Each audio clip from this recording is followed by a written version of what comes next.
Issus de la consommation des ménages et de l'activité des bureaux et des entreprises, environ la moitié des déchets ménagers et assimilés, produits chaque jour en France, est enfouie dans une décharge. Il ne s'agit bien entendu pas de décharges sauvages totalement interdites par la loi, mais de centres spécialisés, prévus et équipés pour entreposer cette catégorie de déchets.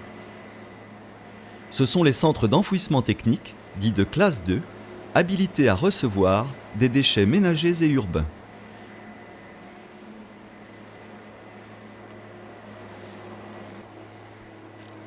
Ces installations sont classées au titre de l'environnement et, à ce titre, contrôlées par les services de l'État. Seules, certaines catégories de déchets sont admises en centre d'enfouissement technique de classe 2. Les ordures ménagères, les autres résidus urbains assimilés, les refus de tri et les déchets industriels banals.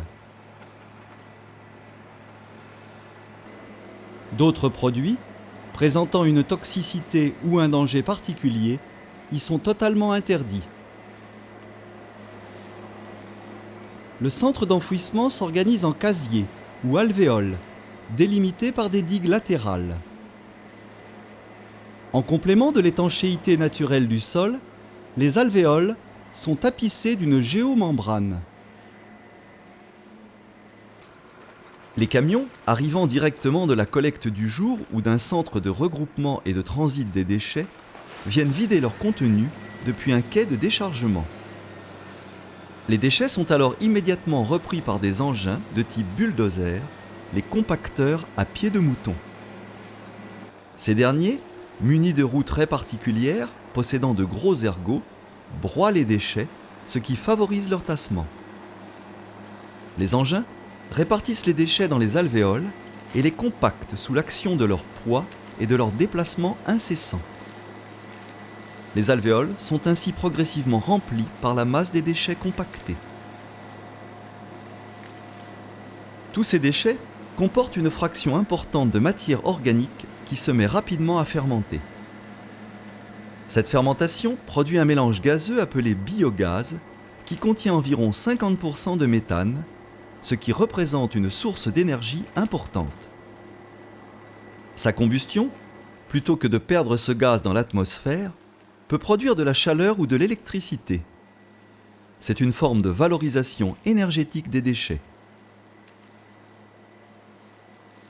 Pour ce faire, l'exploitant de la décharge installe au sein des déchets, en parallèle du système de collecte de l'eau, un dispositif de collecte du biogaz. Une fois le centre d'enfouissement rempli, le site est recouvert d'une couverture étanche. Les différentes canalisations qui captent les gaz sont reliées entre elles et les gaz sont acheminés vers une centrale énergétique. Cette centrale à biogaz, par exemple, installée sur le site du centre d'enfouissement technique, brûle 800 m3 de biogaz à l'heure et produit une quantité d'électricité de 1200 kW, ce qui correspond environ à la consommation d'une ville de 1500 habitants.